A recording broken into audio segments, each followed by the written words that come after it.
Did you know that when you're on the road with limited data or Wi-Fi, you can still listen to the X-Zone Radio Show with Rob McConnell, The Science of Magic with Gwilda Wiyaka, X-1, Dimension X, Space Patrol, and every minute of the X-Zone Broadcast Network by calling 213-401-0080, courtesy of Audio Now. No smartphone, app, or internet needed. It saves your data plan, and it's free if you have unlimited minutes. Call 213-401-0080 to listen on any phone, anytime, anywhere. Remember 213-401-0080 for the best of the paranormal, parapsychology, and sci-fi radio programming anywhere, 24/7, 365.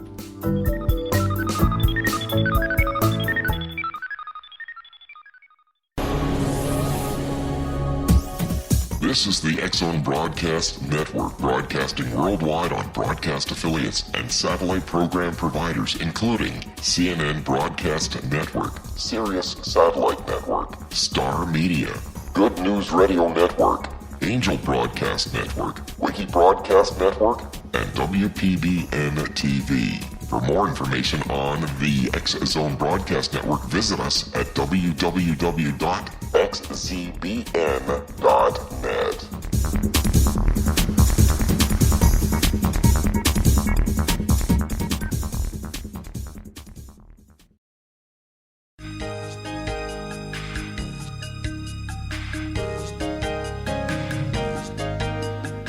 Welcome to Know the Name, Know the Genius in You, where we explore how a variety of people in various fields have found and then capitalized on their interests, whereby they found where their genius lies. Albert Einstein once said that everybody's a genius. Why would one of the smartest people on the planet declare that everyone is a genius unless he knew that to be true? I'm Sharon Lynn Wyeth, and in each weekly show, you'll hear the fascinating ways other people discovered the genius in them and what they were able to accomplish. At the end of each show, you'll hear clues on how you can recognize your own innate genius. All over the world, people have many, many diverse interests. And in that vein, people have written to our show's producers and asked about different occupations and areas of life that have highly interested them. People want to know how highly successful people have managed to achieve their genius mindset by utilizing the gifts that come in their name, utilizing namology science. Some of the letters asked about UFOs and how anyone would get into that field, and if in that field, what caused and influenced them to go in that direction. One of the topmost people, according to research by our producers, who stands out in the UFO field and who is well recognized and respected for his work around the world is Michael Horn. So we invited him to join us. Michael Horn is the authorized American media representative for Billy Meier, a reclusive man living in a rugged rural area of Switzerland, who claims that his still ongoing UFO contracts with the Plagiaran, extraterrestrial human beings, began in 1942 when he was only 5 years old. Horn immediately makes distinctions between what he calls the fabricated stories of UFOs, which can be highlighted in the tabloids, to what Billy Meier's contacts have been. According to Michael, Billy's contacts have been scientifically proven, as they are the only substantiated contacts. He believes that Meier's UFO contacts have been suppressed so that people are not informed about the most important story in human history. Many people don't know that his clear daytime UFO photos, films, sound recordings, and metal examples have already been authenticated by scientific experts. But while Meier's hundreds of examples of still irreproducible physical evidence establishes it as the only authentic UFO contact case, Horn claims there's an even higher standard of proof. Billy Meier has published volumes of the most specific, prophetically accurate science information in history. We can take the UFOs out of the equation entirely, and we're faced with Meier's ironclad information that preempts official discovery, often by decades, said Horn, and his warnings about geopolitical events are equally, as well as often disturbingly accurate. We'll be discussing some of these things tonight. Michael is the producer and director of the new Billy Meier film, When Truth Prevails, along with many other films, which have won multiple awards. The final English translation of Talmud Emmanuel has just come out, which chronicles what has been told to Billy Meier about what really happened 2,000 years ago. Michael's very eclectic background includes being the designer, creator of the still popular fashion fad fingernail art, which was featured in Harper's Bazaar magazine, being one of the first creators of digital online book publishing, better known as ebooks, and being a prize-winning painter, as well as what we're going to discuss today, his scientific research, which garnered him awards as a film writer, director, and producer. Michael Horn is well known both nationally and internationally as he has been given lectures around the world. We are so pleased to have him with us here tonight. Michael, prior to starting our actual interview, I'd like to share some of what your name says you're here to do and talk a little about how you've gone about accomplishing what's indicated in your name. Albert Einstein stated that he felt everyone was a genius. Your name indicates that you are doing your best work when you are working for yourself and not under someone else's direct supervision, as you're self-reliant and self-directed. Your name also indicates that you take what you like to the extreme, which could account for your numerous awards in the various areas. You have a strong sense of self, which enables you to keep going, even when most would wish you'd be quiet or just go away. Your name also indicates that you have a tendency to do things the hard way. Yet sometimes that's the only way open to getting things done. The most obvious part of your name is your last name of Horn. It literally means blowing your horn, getting other people's attention and keeping it. And you've certainly done that in the case of Billy Myers, as most of us Americans would not even have heard of Billy had it not been for you. So welcome to Know the Name, Know the Genius in You, the radio show, Michael. Well, thank you, Sharon. I guess I should say good night. That's so comprehensive there. Yes. Well, what we'd all like to know first is how you separated yourself from doing a regular job and decided to pursue Billy Myers' account of his encounters with UFOs. Well, you know, something you said in the description, I mean, I was listening to that thinking, gosh, what do I want to be when I grow up? You know, I never really, I never had a regular job in the sense that I was hired. I come in from 9 to 5. In my whole life, I think starting from teen years on, I did that for something not in excess completely for 2 months. Stay tuned. We'll keep that thought. Know the name, know the genius in you. After the break, we'll find out why Michael decided to dedicate his life to educating others about Billy Myers' work.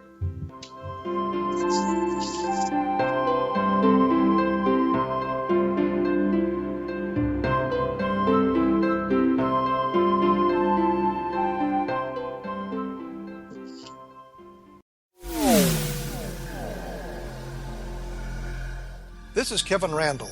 For nearly 30 years, I have been investigating the case of the Roswell UFO. I have interviewed hundreds of people and stood on the crash site. Now in Roswell in the 21st century, I have reviewed dozens of hours of audio and videotaped interviews, examined hundreds of files that relate to the crash, and have returned to Roswell in an attempt to put all that information into the proper perspective.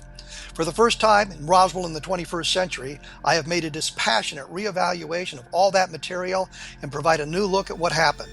This is a book that clears away all the clutter that has hidden the truth for so long, strips away the various lies that surround the case, exposes the Air Force attempts at cover-up, and found a core of solid information that tells us all where the case stands today. Roswell in the 21st century will be available in just a few weeks. For more information, please visit my website at www.kevinrandall.blogspot.com.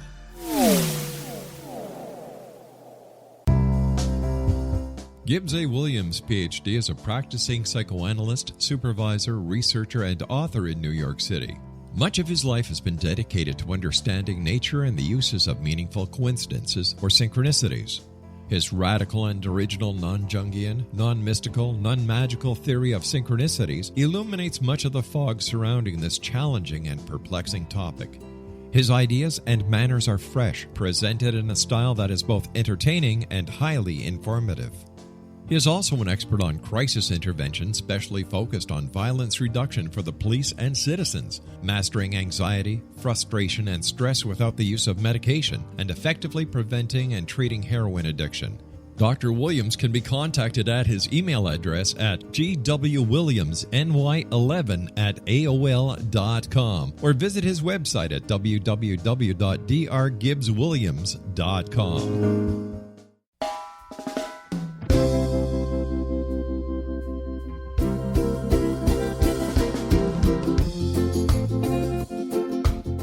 This is Johanna Carroll, host of Dialogue with Divinity on the X-Zone Broadcast Network.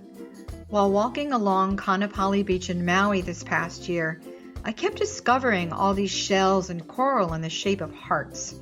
My dialogue with Divinity was very simple. Do you want me to do a retreat to heal people's hearts in Maui next year? And of course, the answer was yes. As a master spiritual teacher, I am offering you a neat retreat called Rise, May 8th through the 12th, 2017, and the chance of a lifetime to rest at a 5-star resort for 5 days and experience a spiritual renewal of your heart and soul. Kaanapali is one of the top 5 beaches in the world. This stunning resort has undergone a $40 million renovation. I walked the entire property, checked out the room choices on your behalf, and I must say it is stunning. Our conference room faces the ocean with sliding glass doors. Maui is known as Mother Maui because it is a soft, gentle, healing energy. In the embrace of Mother Maui, you will feel yourself rising from the limitations of an ordinary life to an extraordinary journey of peace, bliss, and harmony. A greater sense of clarity. Our Rise retreat ignites renewal in the sacred elements of air, water, earth, fire, and wind. There's plenty of free time to enjoy all that Maui has to offer. A small deposit is required now to reserve your space, as this retreat, it will sell out. For more details, please go to johannacarroll.com and register today. Aloha, and I'll see you in mystical Maui.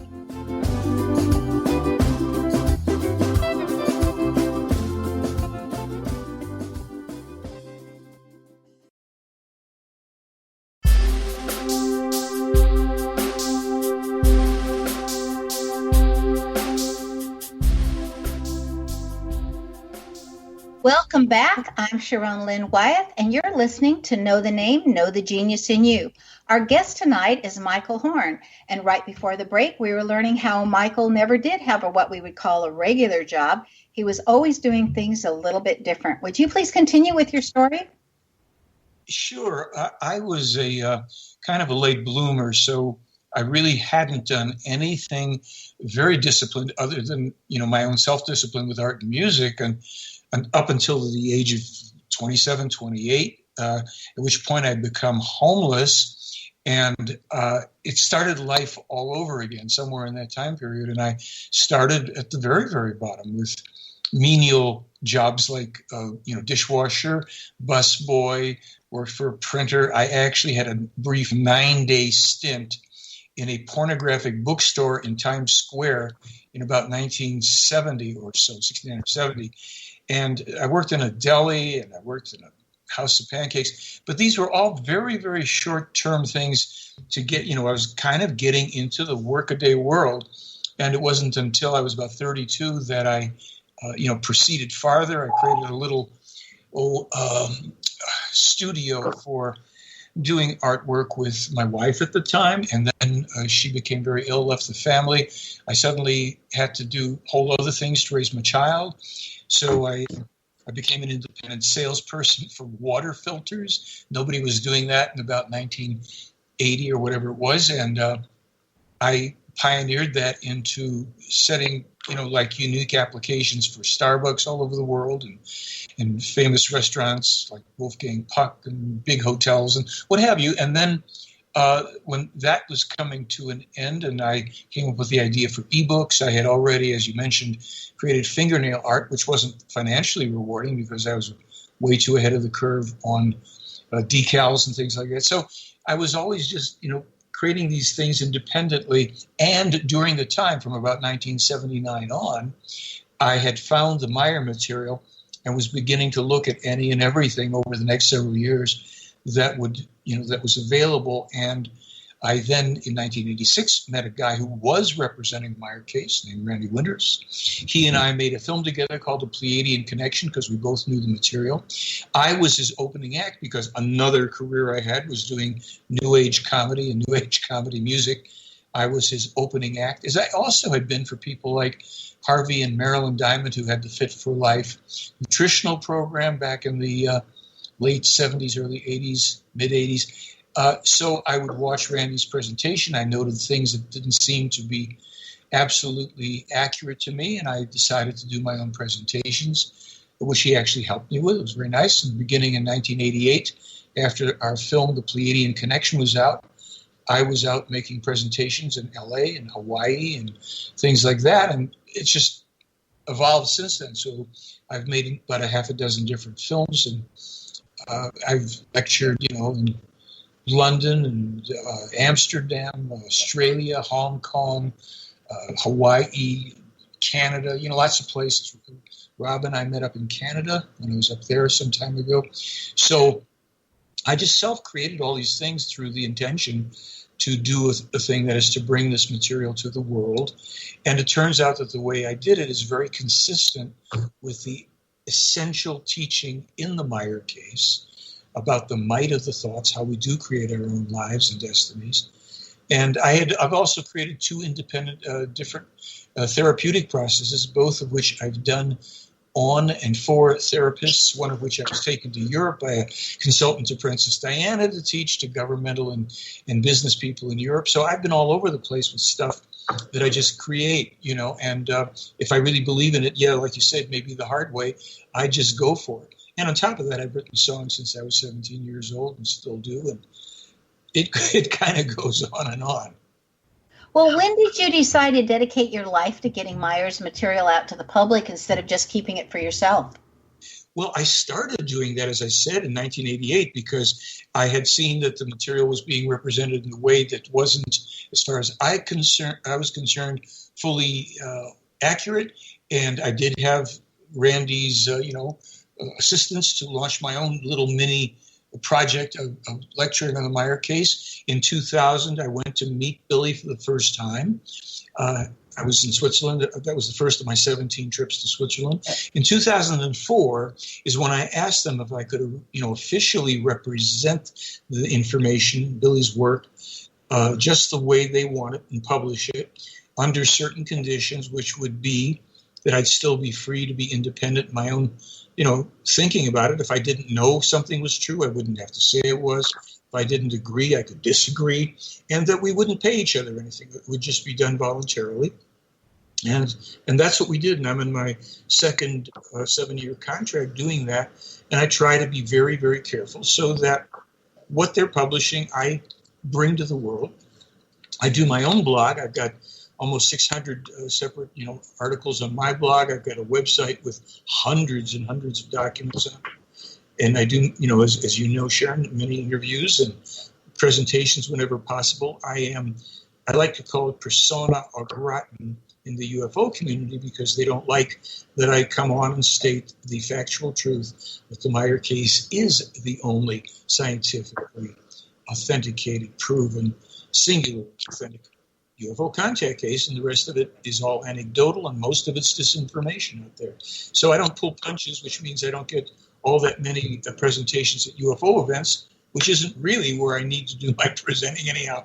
And I've had 2 recent historic presentations at an American university, NAU. Several years back, I did 3 presentations in Canada, Canadian universities, in addition to lectures at expos and events in Canada. So I just keep on hammering away at it, and everything now that I do is pretty much related to the Meier material, to its warnings for humanity of what we're bringing down upon ourselves, its recommendations as to how to course correct, and the information, the scientifically accurate prophetic information, the world event information, all of this stuff. And to me, I really should have said this at the beginning, if I may, Sharon. It's like this.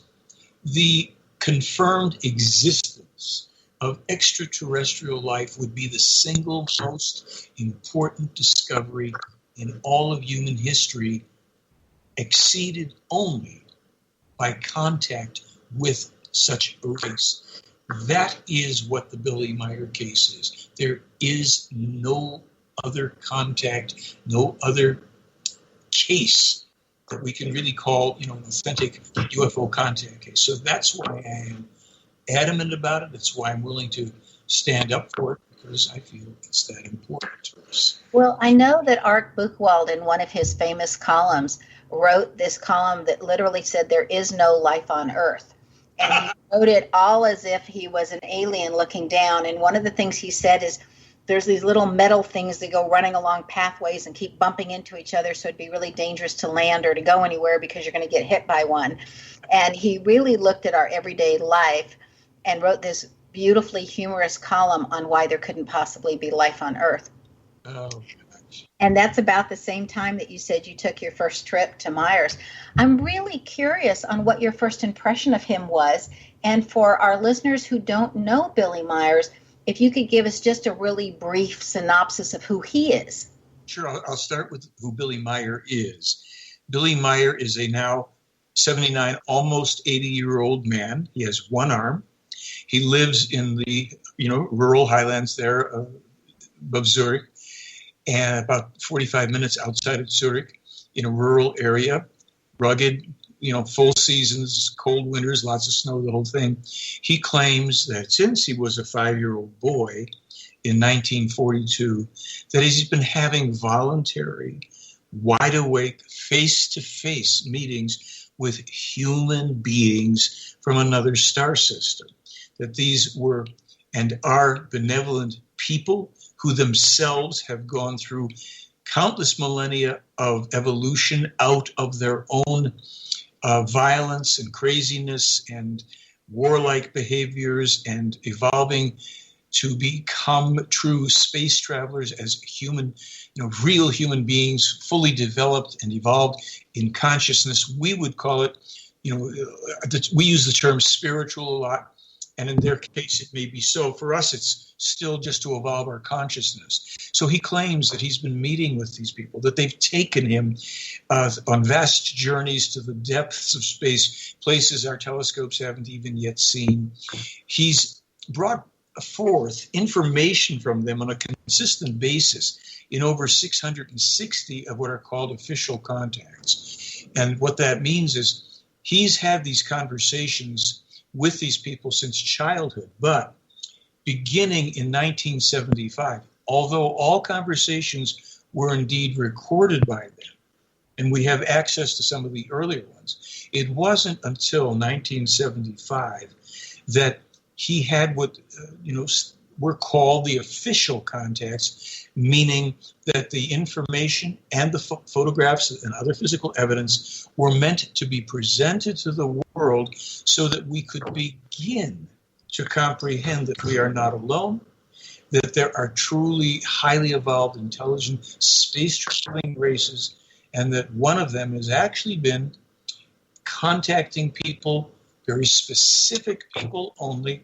on our world for thousands of years, and for the purpose of trying to bring to us what's called the true ancient spiritual teaching of this universe.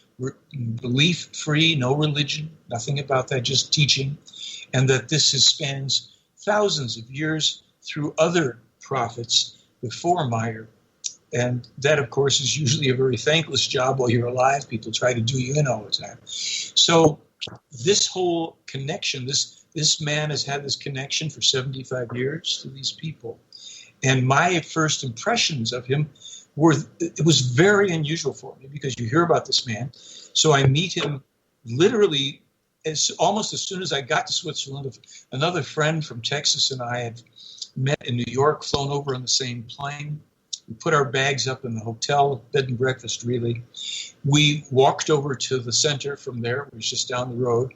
And as we're walking towards the main house where the center is and where Meier lives, Billy kind of bursts through the door with his, big ample keychain on his belt, on his blue jeans, with his plaid work shirt on, with some books under what remains of his left arm that he lost.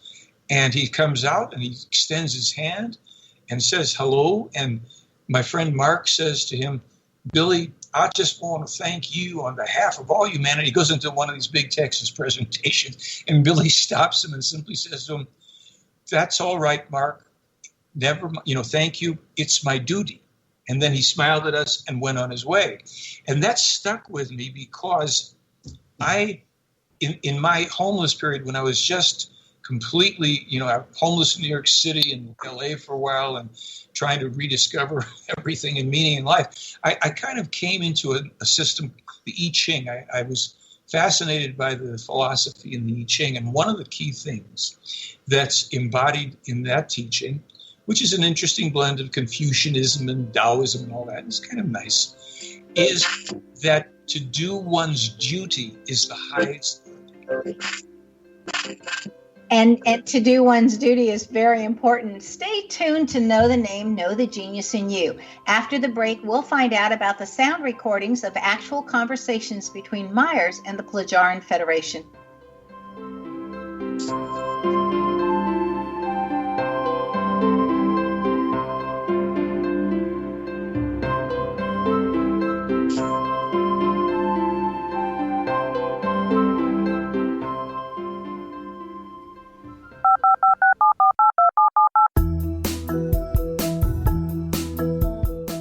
Did you know that when you're on the road with limited data or Wi-Fi, you can still listen to the X-Zone Radio Show with Rob McConnell, The Science of Magic with Gwilda Wiyaka, X-1, Dimension X, Space Patrol, and every minute of the X-Zone Broadcast Network by calling 213-401-0080, courtesy of Audio Now.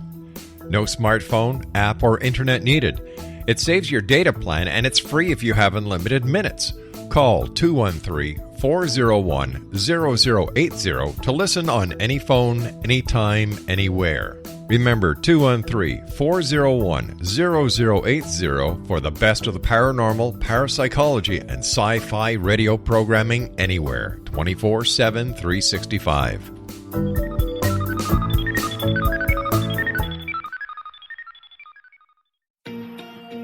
Wouldn't you love to know the secret to everything?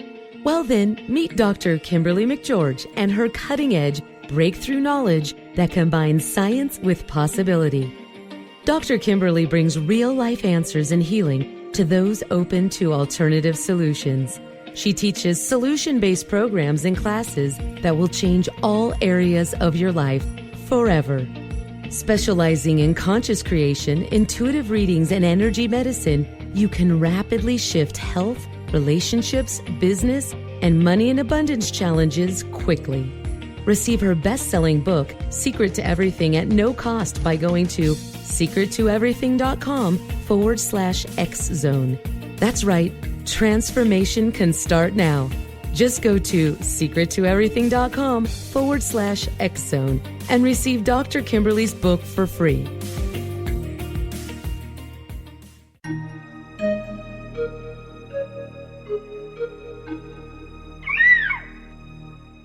While science pursues fact, magic accesses the quantum level, bridging random facts to form truth. As long as science and magic remain separate and polarized, the truth cannot be known. I'm Gwilda Wiyaka. Join me on the Science of Magic radio program, dedicated to unification and evolution of consciousness. During each episode, I'll be speaking with experienced and respected scientists and mystics. From astrologers to astronomers, from medical doctors to shaman, the scientific method to dowsing and intuition, we'll weave together information from seemingly divergent practices to promote unity and enlightenment. Join me, Gwilda Wiyaka, and the Science of Magic right here on the Mutual Broadcast Network. For more information, visit www.thescienceofmagic.net.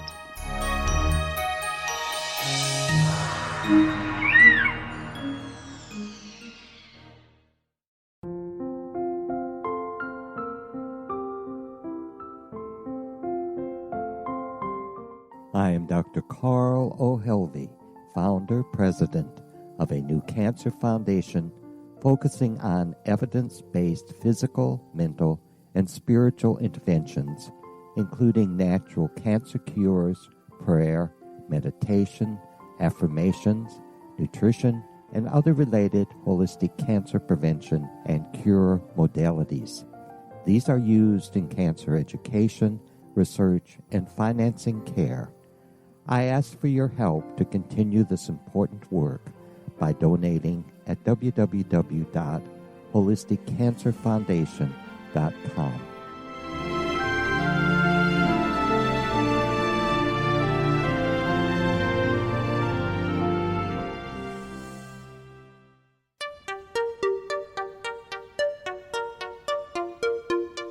Welcome back. I'm Sharon Lynn Wyeth, and you're listening to Know the Name, Know the Genius in You. Our guest tonight is Michael Horn. In 1979, Meier sent Marcel Vogel, a chemist working at IBM, crystal and metal samples Meier claimed to have received from the Plagiarin. Vogel examined these samples with a scanning electron microscope and reported, and I quote, "When I touched the oxide with a stainless steel probe, red streaks appeared and the oxide coating disappeared. I just touched the metal like that and it started to deoxide and become a pure metal. I've never seen a phenomenon like that before." End of quote. Vogel also claimed that another metal sample he examined contained nearly every element in the periodic table, stating, again I'm quoting, "Each pure element was bonded to each of the others, yet somehow retained its own identity." End of quote. At 2,500 times magnification, Vogel claims the sample was, again quoting, "metal, but at the same time, it is crystal." A piece of text transcribed from a video file from the interview of Vogel goes, "It's a very unusual combination from a metallurgical standpoint. I've shown these to metallurgicals and they shake their heads. The most unusual thing you will see, purity of these metals and adjacency to one another without their cross-contamination. They're very sensitive to marking. The soonest I've exposed them to intense light from my microscope, and metal oxidizes very rapidly and just breaks down. I've never seen that." Okay, Michael, this is curious. Can you tell us anything more about this curious metal as to where and how this metal came about? Well, I can't really tell you too much other than to say, from what I recall, these were metal alloy samples that were given to Meier by the Plagiarin, and he was told that they were representative of different stages in the 7-stage process of manufacture that they go through in order to make the metals for their spacecraft. And he still retains some of those sample pieces, though not too many. And this was a very unusual thing, clearly, because what we know and notice in this case is that Meier has what none of the other people who go around blathering about UFOs have, and that's actual evidence. He, in addition to these metal alloy samples, which there's a whole film that was done on them by the original investigators. In addition to that, Meier took over 1,200 clear, primarily daytime, UFO photos, films, and a video.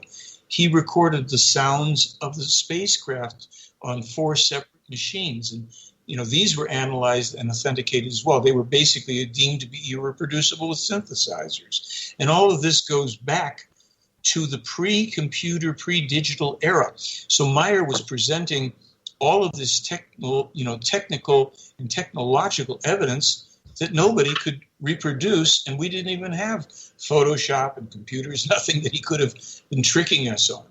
So the physical evidence part of the case is fascinating. There's no doubt about it.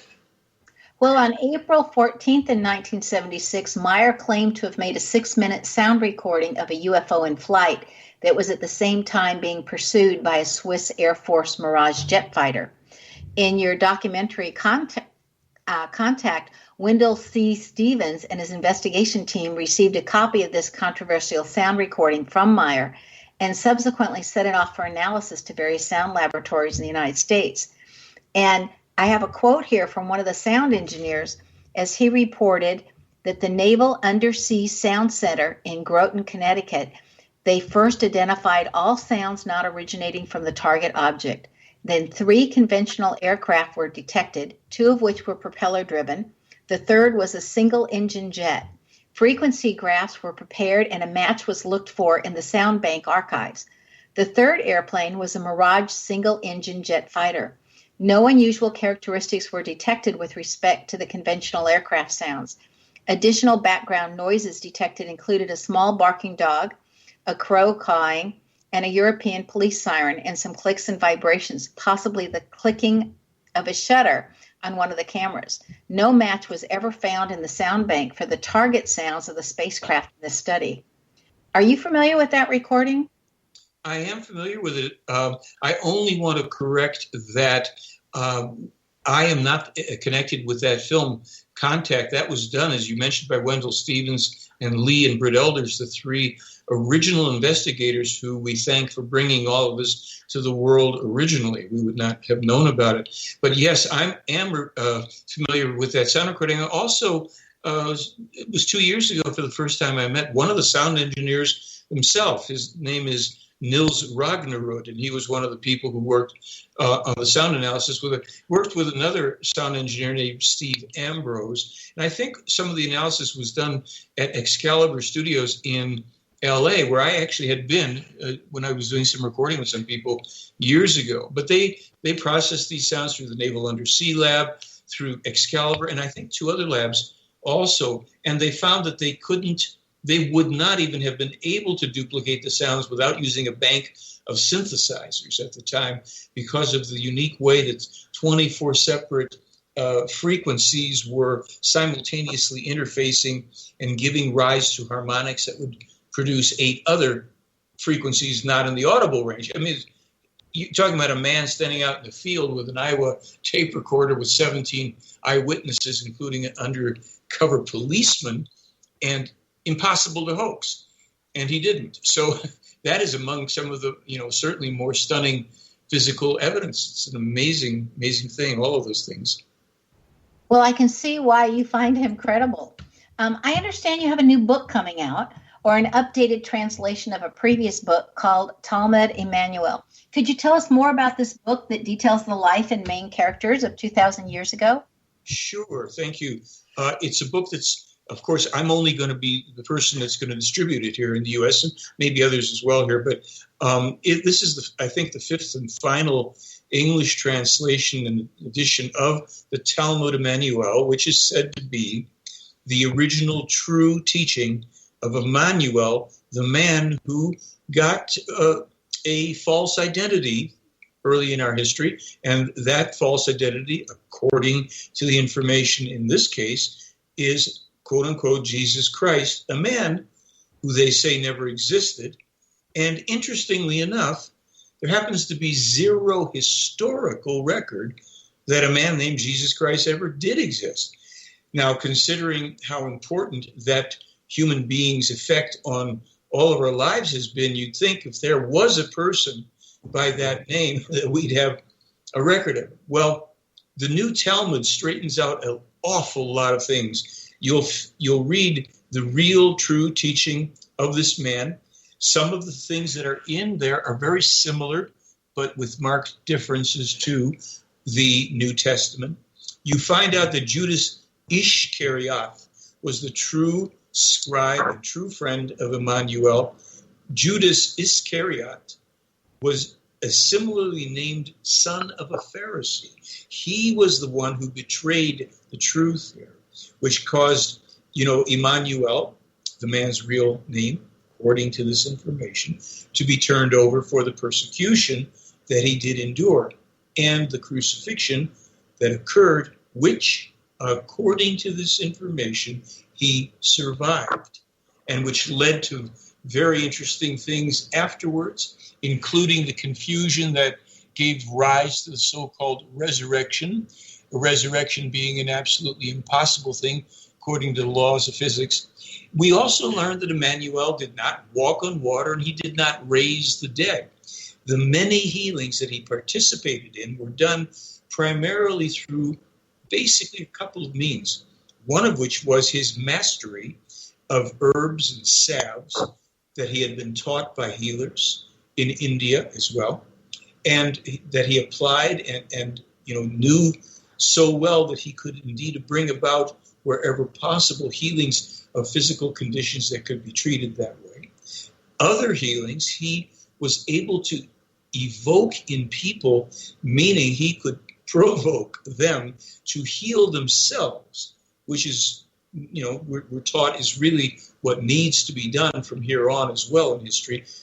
While we can help each other, we really have to take responsibility for our own healing, all that entails. Well, he was able to inspire, ignite that self-healing in people through a very deep and penetrating understanding of individuals through his meditative and skills and disciplines and all that he was taught by the Plejaran Gabriel, who was a contact person for him at that time, and the healers in India. When he was gone for the 40 days and 40 nights, he was being taught by what we'd say were masters, so to speak, in the Himalayas, and in touch with a lot of very profound teaching and information that was part of the true spiritual teaching. Now, go ahead. That's interesting because in Jesus Lived in India, in that book, some of what you're saying, they have documents that are reported in that particular book of Jesus Lived in India that correlate to what you're telling us now. You have a special or something for people that may want this from you. Would you mind telling us about that? Sure. If people go to my website, the website is called theyfly.com. If they go to theyfly.com, in the middle of the page up at the top, they're going to see an offer about the new Talmud, which will officially become available very soon, within days, because we're just waiting for the delivery of books. They come from out of the country. When people order that, they're going to get a free CD included, a $20 free CD along with the Talmud. And the CD is what's called the Salome Peace Meditation, which is an extremely ancient meditation in the language that the forefathers of the Plejaran spoke, which is called Lyrian or Lyrian, for some people call it. And that Salome meditation, the words being Salome, before I give the meditation, I want to just finish the thought. I jump around too much otherwise.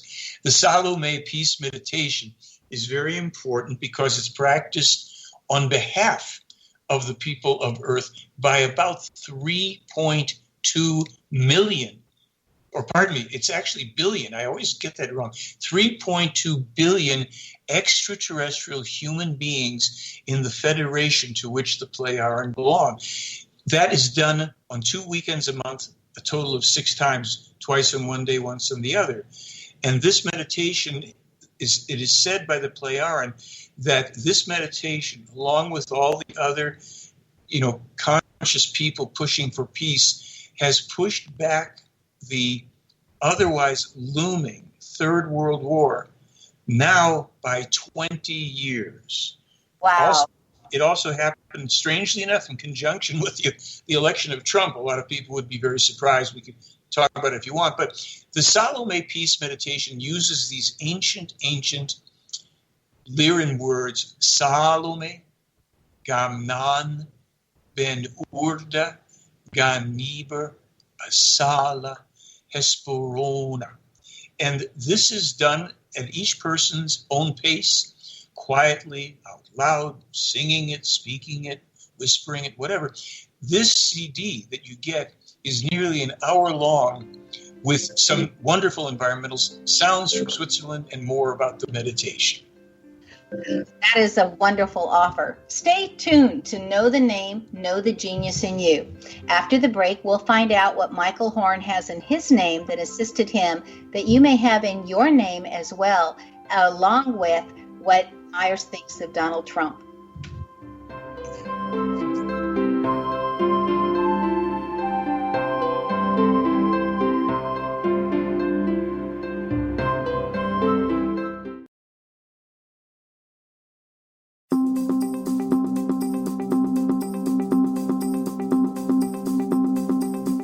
As host of Dialogue with Divinity, I am thrilled to join the X-Zone Broadcast Network and their growing number of affiliates. My quest for a connection to the divine ignited my successful career path as an international spiritual counselor for over 40 years, an author of 4 books, and well-known metaphysical educator. My clients call me their spiritual mama. So my job is to offer you a radio show to help you grow spiritually with wisdom and get specific tools from guests who are experts in their field. Tune in to Dialogue with Divinity and be part of the conversation with Spirit. My goal, your happy soul. For more information, please visit my website at johannacarroll.com.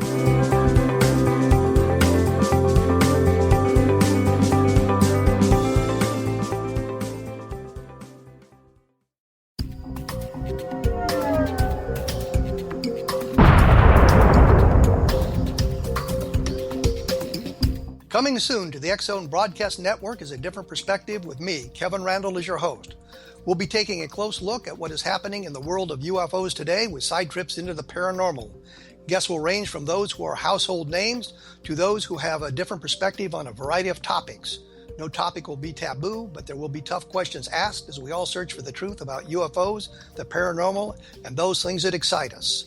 Sometimes we'll agree with a guest and sometimes we won't, but we'll try to keep the program topical. For those of you who would like to read, be sure to visit www.kevinrandle.blogspot.com and remember to listen to the other fine programs on the X-Zone Broadcast Network at www.xzbn.net.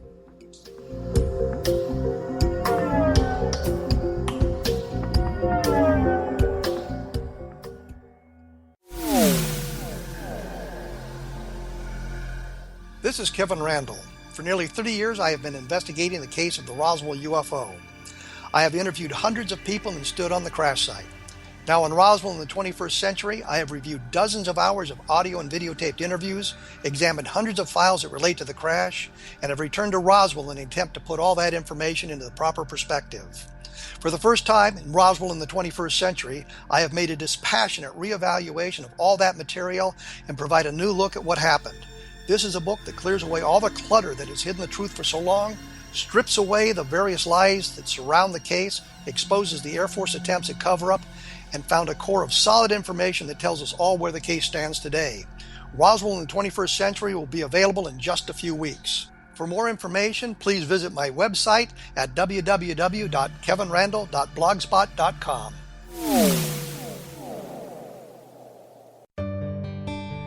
Afterlife expert Roberta Grimes was the first one to say that dying can be fun. Now her best-selling book, The Fun of Dying, is available in stores worldwide. So if you wonder whether death ends life, how it feels to die, or what heaven might be like, The Fun of Dying was written for you. And if you have always been afraid of death, or if you worry that your life has no meaning, let The Fun of Dying ease your fears and bring new meaning to your life. Nothing said in The Fun of Dying is based on the teachings of any religion. Instead, Roberta draws on evidence to explain how death happens, how it feels, and what comes next.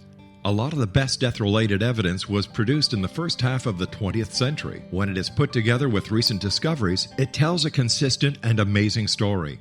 Roberta Grimes blogs and answers questions at robertagrimes.com. Her wonderful book, The Fun of Dying, is available on Amazon and at stores worldwide wherever books are sold.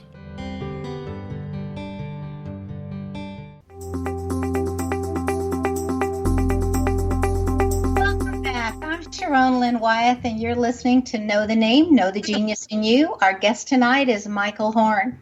Right before the break, we were talking about the election of Donald Trump and how saying this prayer procrastinated or postponed this inevitable or sounding like inevitable war by 20 years. So we're hoping that this is changeable. Could you please address how Meier foresaw the election of Donald Trump? And I remember reading some commentary that he had said something about that we had a psychopath running against a narcissist. And so what did he see for our future concerning Donald Trump? Well, actually, it wasn't Meier who made the original comments. It was one of the extraterrestrials named Ptah. And it was very interesting because Meier was asking in 2008 who was going to be the Democratic nominee. Would it be Hillary Clinton or would it be Barack Obama?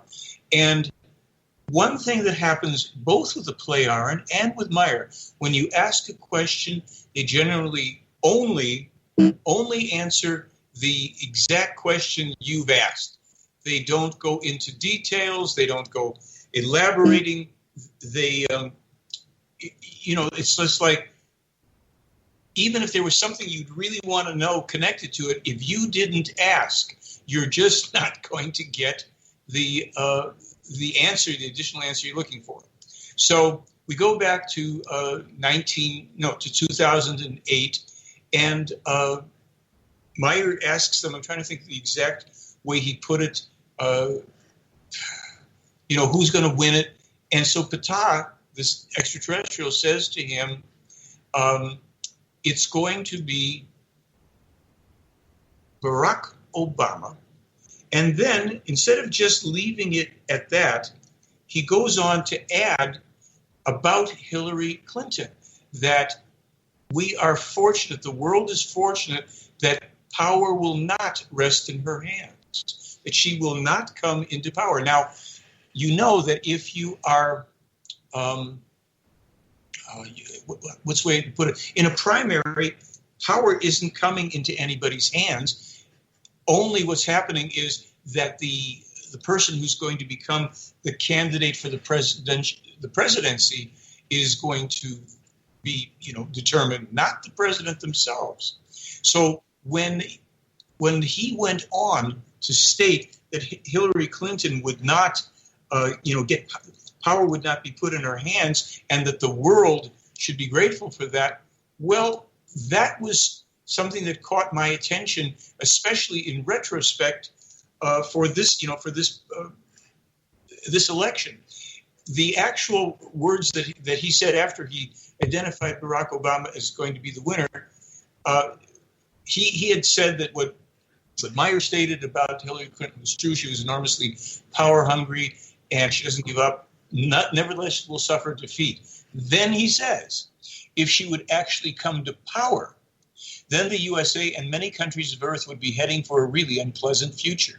However, humanity can consider itself fortunate that power is not laid in the hands of this woman. Now, however you feel about her in terms, politically, that's what they were saying. And they were very clear to say that the woman is a psychopath, is a warmonger, extremely dangerous, and that fortunately, from their perspective, we would not have her as the president. Well, so did they say anything about Trump? Positive, negative? Yeah. So here's what happened interestingly enough, on November 6th, because Billy had been told in June, and he didn't publish it. They already told him in June who would win this election, but they had a contact on November 6th. And I'll tell you one interesting side note about that, and then I'll explain the rest. November 6th, when Billy was meeting with the people in the Pleiaren in Switzerland, that was the evening of November 5th. The evening of November 5th, I had a dream. In my dream, I heard Trump wins the election. And I wrote it down in an email and sent it to myself first thing in the morning so that I have a record of it. Then I found out only days ago that it was on November 6th, while I'm sleeping, that Billy's being told that Trump wins the election. And basically what they said about him was, well, he's not really a bad person. He's kind of crude, and he's, got things to learn. He's not a politician, so he's not as dangerous as most politicians. There are areas in which he's clearly off base, such as the environment and healthcare, and hopefully that will be, he'll be educated on that to the benefit of humanity. But there will be very powerful people around him who will try to take him off in their direction, as happened with Obama. And basically, these kinds of things mean that their lives at a certain point, it's made clear to them that their lives and their families' lives are at stake if they don't do as they're instructed by the people who are the real string pullers behind the scenes. Donald Trump will probably shake up a lot of stuff. He will also probably not keep a lot of promises, but certain key things might occur. What they said mainly was that because he is not hostile to Russia, because he's rational and reasonable in those regards, that he will not bring on that third world war as Hillary Clinton would. Now, it remains to be seen if those people who are the string pullers behind the scenes and who want war, which is, of course, would be suicidal for America and the rest of the world, genocidal too, if they will prevail ultimately to force him into conflict, or if he'll be able to keep that cooperative so that the U.S. and Russia can cooperate in the very necessary joint project, which is to eliminate the IS, the Islamic State, before it can literally spread worldwide and send us back to the Dark Ages. Well, we can only hope, right? You have a new film coming out, When Truth Prevails, that was just released. Would you tell us about that? And is there anything else that you're currently working on that you'd like to share with the world? Well, yeah. When Truth Prevails is out, but it's actually just a film of the presentation at a university I did when a skeptical professor took 4 months going over everything I sent him in the Meier case and finally said, "You've got to present this in my classroom." Skeptical professor. And by the way, I did my first presentation last November, and he sent an email to me because I sent him all of this Meier material, and he said, guess what happened? I said to my wife after the attacks in Paris yesterday, I already knew this was coming. Thank you, Michael, because I sent him Meier's warnings about the Paris attacks that actually originated years and years ago. I have other films. If any of your people decide to buy a DVD of mine, I will send them another DVD free with that one. All they have to do is mention you or the show, Sharon. Oh, that's fabulous. Thank you. Sure. It's interesting because he's had so many predictions that have come true from reading your material. Would you like to just mention a few very briefly of his past predictions? I mean, there are literally now, we've charted over 200, and we haven't found any errors in his prophecies or predictions. When he was 14 in 1951, he published the first warnings about climate change, the ozone damage. From 51 on through the 50s and 60s, he warned about global warming. He warned about the 2 U.S.-Iraq wars. The second one would be led by a president who would be the son of a former president. That was, he was foretelling in 58, George Bush, both of them, and their wars in the Gulf. He foretold radical Islamist terrorism. He foretold that we would launch, have moon landings, but that the first one would be a hoax. Apollo 11 would be a hoax. He foretold that 11 years before it happened. He foretold so much stuff here, the Russian military movements, the Ebola epidemic, AIDS by name, plastic credit cards, portable telephones. It goes on and on. Scientific information about every planet in the solar system that he published before we discovered it. This is the most suppressed and important information, in my opinion, in human history. And that's why most people, your listeners, probably have never heard about it. 23 attempts on Meier's life since the big 40 years ago. Last one was last September of 2015. And what makes you think that he can avoid those attempts? I mean, he seems to have lived through 23 attempts. That in itself is remarkable. It is. The earliest attempts that he avoided, he had the help of the Plei-Aron, but after a certain number, they said you just have to, because he's an intuitive, powerful, mentally powerful person. You will have to be extremely careful because these will not stop, and so he even has had a dream where it foretold an attempt on his life. He put a little agenda book in his pocket with a metal plate in it. And sure enough, later that day, a woman came he took a walk somewhere and he knew he kind of had to do it. And a woman came out of the bushes and shot him point blank there. And she freaked out because it didn't kill him. And then later on, she actually came to apologize to him. Most of the other people don't show up for that. But he's had all sorts of attempts on his life for 40 years. And it seems to come with the territory. He survived them. And I've interviewed witnesses to 15 of them. So and I've seen one of the bullet holes through a window too. So, it's like, yeah, that's real. Well, I want to thank you for joining us tonight, Michael.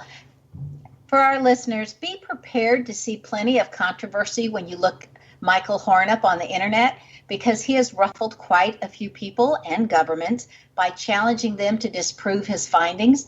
And you can find out more at www.theyfly.com.